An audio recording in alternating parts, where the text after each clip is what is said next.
Hello everyone, SirMonkeySuit here back again with Kuroko no Basket Season 1. We are on episode 15, and in the last episode, or at least the last couple of episodes anyway, we beat Shotoku to find ourselves in the Championship League now. So yeah, we won the final of the prelims, and now we're heading off into the Championship League, where we will face off against our third Generation of Miracles guy, known as Aomine Daiki, who is going to be the most interesting one so far, I think, because they pointed out that Kagami is the most similar to Aomine, or, well, vice versa, all of that kind of good stuff. So it's going to be an interesting individual battle, I think, between those two in particular. We got a little tidbit of what it's going to be like at the end of last episode, and Aomine just seemed to drive past him like he wasn't even there. So yeah, I mean, I've said before, I've theorised that this is going to be a matchup in which they actually lose, but because it's in the Championship League, it means that they can afford a loss. They can still go to the Inter-High, right? As long as they get wins in the other two, and they should be fine. So, I believe that that's what is really going to happen. They'll go off into the Inter-High, play against Kaijo, and then get beat by Kisei as their sort of revenge match, and then that is where season 1 will end, I believe. So, we can go and see what exactly happens with that, if we're going to get the start of the match within the next 2 episodes. I'd imagine we will, because obviously you need to start getting through them. So, but yeah, I mean, other than that, we've got a doggo now, who's referred to as number 2 because he looks like Kuroko. He also had a jersey on as well, which was in the end credits thing, which is really cute. You should have had number 2 on there, because no one else has number 2, but no, mind, doesn't matter. But yeah, I don't think there's anything else to really talk. Oh yeah, we got introduced to Momoi as well, who is the manager at Teiko, and she decided to go along with Aomine because she feels like she needs to keep an eye on him, because I don't really know the reason. I'm wondering if it's just worry, because I don't know, maybe he's the one from the Generation of Miracles that was, I don't know, like maybe a bit more mentally unstable. Like, I'm sure, like, not to a total degree, but like it seems as though he was the one. Like, as of right now, the picture I'm getting is that he's went off the deep end a bit because of the relationship and everything that he had with Kuroko beforehand.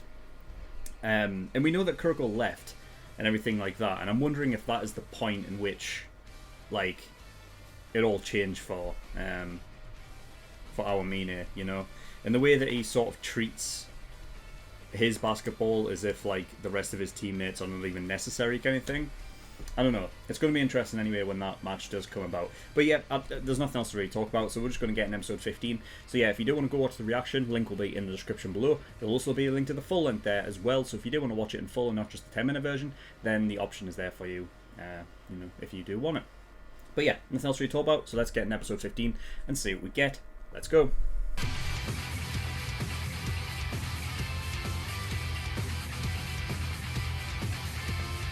Okay, episode 15. Yeah, that was a really interesting sort of look at Aomine, I think, in this in sort of like the pre-match episode. I mean, I know we started the match in this episode, but it was, predominantly it was a pre-match episode where, it's all leading up to the, the beginning of the match. And then obviously starting with next episode, it's just going to be, like full-on match episodes. But the main thing about this episode was getting a sort of look at the reason why Aomine is the way that he is. And it's interesting because it's totally different from Kisei and Midorima. I feel like with Kisei and Midorima, there wasn't really all that much of a look back. I mean, I guess with Midorima there was, in like, sort of bits of exposition in regards to, what I mean, like 3-pointers over dunks and stuff like that, but it's not the reasoning as to why he is the way that he is, I think when, obviously, in terms of the Generation of Miracles and how Kuroko perceives them as all having this sort of this chip on their shoulder of just like, it's like their personalities have completely changed, or their thoughts of basketball, or anything like that. Like in regards to winning and how it's everything, and how they're missing out on the, you know, having real fun with it because everything doesn't, like, there is no challenge there. And with Aomine, I feel like that's the first time we've actually seen a proper reason as to why he is the way that he is. He doesn't go to practice because he wants people to, you know, catch up to him, so that he finally has an equal that, you know, he can battle against as hard as he possibly can. And I totally understand it, you know, even though, like, you know, Kuroko even said, like, because Kuroko is like the opposite of that in a way, he has no bearing, he can't empathize with Aomine on that level, because it's just, Kuroko just isn't, he's nowhere near that, you know. So, you know, even though Kuroko, he's being a sort of a good friend, and I suppose morally for like the opponent, he's trying to make it sound as if the opponents wouldn't want it that way. I get what he's saying, and there are opponents like that, like Kagami, for example, is that way inclined. Like, he wants Aomine to be at his very best, so that, you know, and that, I guess that's what the whole thing with Aomine and Kagami being the same in a lot of ways, you know, rings true with that whole thing. It's like Kagami wants Aomine to go 100% so that Kagami can overcome him, just like Aomine wants an equal that Kagami could possibly be, so that, you know, he can overcome Kagami at his best. And it's just like having that rival that pushes you to even, you know, to greater lengths is a great thing to have. But, you know, I think Kuroko is being a bit too optimistic with that. I mean, we saw in the match immediately after that conversation between him and Aomine that the opponents literally just gave up. So there are people out there that will just cave in when, you know, when they are faced with an opponent that is just way too good. I think that's one of the things that I like about this show in regards to Haikyuu, like as opposed to Haikyuu, you know, is the one thing that I've said with Haikyuu is that everything seems to be very optimistic in the way that the opponents feel. If you remember, like some episodes ago when we were facing Seiho and we beat them, I was talking about how what's his name, like, acted really badly, you know, and he didn't have any. He wasn't like humble in defeat, right? What's his name? Is it like Tsuyumi or something, or Tsugawa? That one, yeah. He had no grace, like, in losing at all. Like, from me looking at the character, I can call him an arsehole for having no grace in defeat. But the fact that it's in there, I like, you know? So I hate the way the character is acting, as if I'm thinking it's a real person. But the fact that they have that in there makes it more real. Which is something I feel like Haikyuu doesn't really have. I mean, it does in... I'm talking specifically about the nature of opponents coming up against opponents, right? Like, there's that whole thing of, like, at the end of every... Or even in every game in Haikyuu that was played, it always give you the other side, right? And at the end of like every match, it was almost like everything ended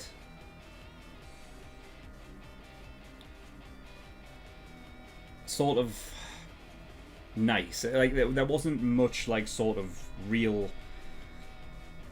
aggression, if you know what I mean, with players in Haikyuu, which they kind of, all of them, like, had the same response to losing, where it was like they were upset, rightly so, of course you would be, but then it would be like pure revenge and everything next time. as opposed to the way Sugawa went out and was like so just like, you know, pissed off. I don't know. It's kind of it's harder to explain, but like yeah, I like the fact that in this anime they you know, they specifically go into those like little tidbits with the characters and stuff, and but yeah, I mean, back to the original point of like having the you know the other team give up. They had that in Haikyuu once, and I'm trying to remember. I think it was it the? I think it was in season 1. There was a team that. Well, I guess they've had it with multiple things, right? Because there was not Kagami's fucking hell, Kageyama's former teammate, right? That is like his whole like character trait and everything is that he doesn't try hard and he sort of keeps his energy for the end of the game. So there is that, but I'm not really talking about that. I'm talking about there was one team where one guy was like, "Oh, there's no point even going for this," and he had that attitude throughout the whole game. But then his like, you know, former senpai shouted out from him from the you know, from the stands or whatnot, and he was like, yeah, bollocks to this. Or he didn't shout out to him, he was just like, he just remembered what his senpai was like, and his senpai used to always fucking go for it, right? And it's like, in this anime, they can have a team that would literally just give up. But in Haikyuu, it seemed like every team, they would always come back. There would never be a team that would just crumble and just say, nah, just take the win, you know? At least as far as I can remember. Correct me if I'm wrong, but I feel like every team in Haikyuu, it's always a redemption with them, you know what I mean? So, yeah, I mean, just that'll be the end of that. But I get it from Aomine's point of view. If people are literally just giving up and letting you go past them, it's like, well, there's nothing fun about a person who has to lower their, like, you know, not trying, you know what I mean, in order to just get like shots. It's pretty much pointless. So I can see why he's so bored with it and everything like that. But yeah, and I love the fact as well, like when the match actually started, that Kagami was like, he has this like 100% sort of, I'm gonna fucking go for it as hard as I can, so that by the time Aomine does get here, the point gap is so high that not even Aomine can reach it, right? So I love that attitude, because I think that's the best one to have, right? Because then, you know, he's like, well, look, it'll basically make Aomine look like an idiot. But I'm 100% sure that is just not going to be the case. Specifically now that I underestimated Toho. I basically did what I hate what other teams do to Serene, and they're like, yeah, bollocks. You know what I mean? That we're good. You have no, you know, you have no chance against us. But yeah, I mean, after Toho, the other members are still strong. But they said specifically that, like, that their history isn't all that good. Like, you know? So I figured it was just a case of Aomine got them to the Championship League. But, you know, I mean, never mind. I mean, now it's just going to be a case of, I feel like by the time Aomine does get here, Serene will be up. But I just, honestly, I can just see images now of, like Aomine getting the ball and no one ever getting it off him, you know. That's all I see. But you know, it'll be interesting anyway. And then he got 82 points by himself as well in the last game that he played, which is insane. But then, I mean, that's interesting to know, because I would feel like their games, they don't win with 82 points. I feel like, you know what I mean, they're good enough to go beyond that. So it's a case of Aomine isn't the one always scoring points. But then again, it could be a case of like Aomine did what he did here, where he just didn't show up for like, the first half or whatever, and then came in and got 82 points. But it's an interesting sort of thing, because I was like, before this episode, I was wondering how he was going to play with his team, especially like, well, with earlier on in this episode when he went to the, I guess the Toho sort of gym, and then the way that he was acting with his teammates and everything like that, it just seemed like, how is he going to play with it? I feel like he would just be the most selfish player. Like, if once he got the ball, he's not passing it, So, it's interesting to know that if he scored 82 points by himself, that other players are still getting points, meaning that, I don't know if it's a case of, like, they get, like, for instance, they did what they did here, where they steal the ball, they pass it off to, someone else, and then, they just shoot, as opposed to giving it straight to Aomine. I don't know. But yeah. I love the analogy as well of, like, a strong player, like Tiger Woods, like Shaq, that because they were so,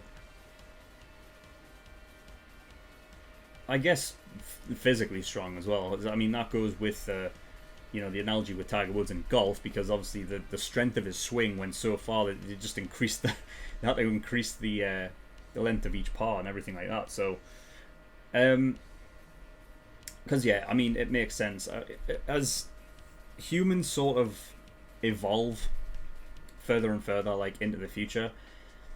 There's a reason why records are always being broken. You know what I mean? Because humans are getting stronger over time. It seems like right now, from what I remember, like, there's something like a scientific basis for why, like, in this period of time, we've, like, gotten stronger. Like, for instance, from, like, over the course of, what was it? Is it 300 years, I think? People used to be so much smaller. Like, the average height of a man was like 5'3" or something. Was it 5'3"? I think it was something like that. Basically, like, people were so short not that long ago in human history. And there's been, like, a very sort of big jump in terms of the physical nature of human beings, and I think a lot of that has to do, if I remember correctly, is with, like, nutrition and stuff like that, because we've changed the the shit that we eat, and now it's a lot more healthy, and now you can basically write down percentages of stuff of shit that you should eat, and, like, the perfect percentage of, like, carbs and protein and everything like that, to the point where you can just become like a physical beast. You know what I mean? So yeah, it's a perfect analogy that strong players just force that kind of they force basically rule changes in the sport that they play in, because they are just monsters by nature. But that in turn forces the sort of that human, like, evolution of all of them sort of get better. So it's like the one person, because of that, means that everything else goes up. But with Aomine, it doesn't really seem like that. And also, it is funny in a sort of sense of, because Aomine is in high school, that he has nobody that can stand up to him. I mean, even in the world that they are in, clearly they are in the real world. Like, this is taking place in a real world, not a fictional one, right? I mean, well, yeah, it's a fictional one, but because they're fictional characters, of course. So, but what I mean is they're taking place in the real world, because they mention Tiger Woods and Shaq and everything like that. So, the likes of the NBA exist in this world. Like, I don't think Aomine is, going up to the NBA and taking on everyone and being better than them right now. You know what I mean? But, well, I don't know. Who knows? Who fucking knows? Maybe he does. But, yeah, I mean, it's going to be interesting to see Kagami go up against him. I was sure that he wasn't even going to be able to play, because Rico said that because of Kagami, when he wasn't 100%, he went up against Aomine, and that took him down, and Rico was pissed off because it said that he won't be available for the first game, which is Toho. But you know, he got back. I guess you know he healed quickly. That can happen at some points. Like you know, sometimes you would think that if a certain injury or whatever has occurred, there'll be like a certain time when they come back. Let's just say it's like 6 weeks, but then they come back in like 3. You know what I mean? Whether it's just like, you know, rehab that they've done or whatever, just kept themselves. Whatever they're doing, they can get back earlier. I guess that's just what it was. So you know, we'll see. But yeah. Other than that, the only other thing I want to talk about is Kisei. Because we had a little moment with Kisei where it was like, can he copy Aomine or not? And I said, like, during the show that I don't know if they've talked about that before, because I feel like they have. I know they talked about it in regards to Kuroko, because he's the one that he can't imitate. But does that mean specifically, like, he can't imitate the other generation of miracles either? But I feel like he talked about that though.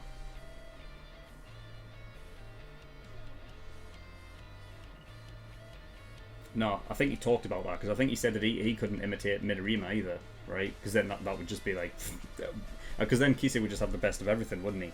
So yeah, logically he wouldn't be able to, but everyone else he can. But also with Kisei being like behind everyone else because he came in to Teiko like later, he's like the late bloomer, Aomine being the early one. I feel like he just needs to get up to that level before he can start copying them, you know. So maybe that's just what it is. But yeah, that's all I've got anyway. So thank you everyone for watching. In the description below I have certain things. One of them is the Discord, so you can get stuff over there if you wish. And I also have a Patreon page as well. So if you do want to support me on Patreon, that'd be very much appreciated. There is a bunch of different tiers and rewards there depending on what you want to support me with. So there's the early access tier, $5 a month. That gives you access to shows a week early. So obviously episode 16 will be coming out for everyone, like for the public, same time as this. But if you want to get access to episodes 17 and 18 right now, then you can do with the early access. There's also full length there for $10 a month if you want to watch any of these in full and not just the 10-minute version, then that's there for you as well. And there's also the exclusive tier, which gives you access to movie reactions when I start reacting to movies and things like that. Okay, so yeah, you can go over there, have a look, see what they offer and everything like that. But yeah, that's all I've got, so thank you for watching. I'll see you all next time. Bye bye.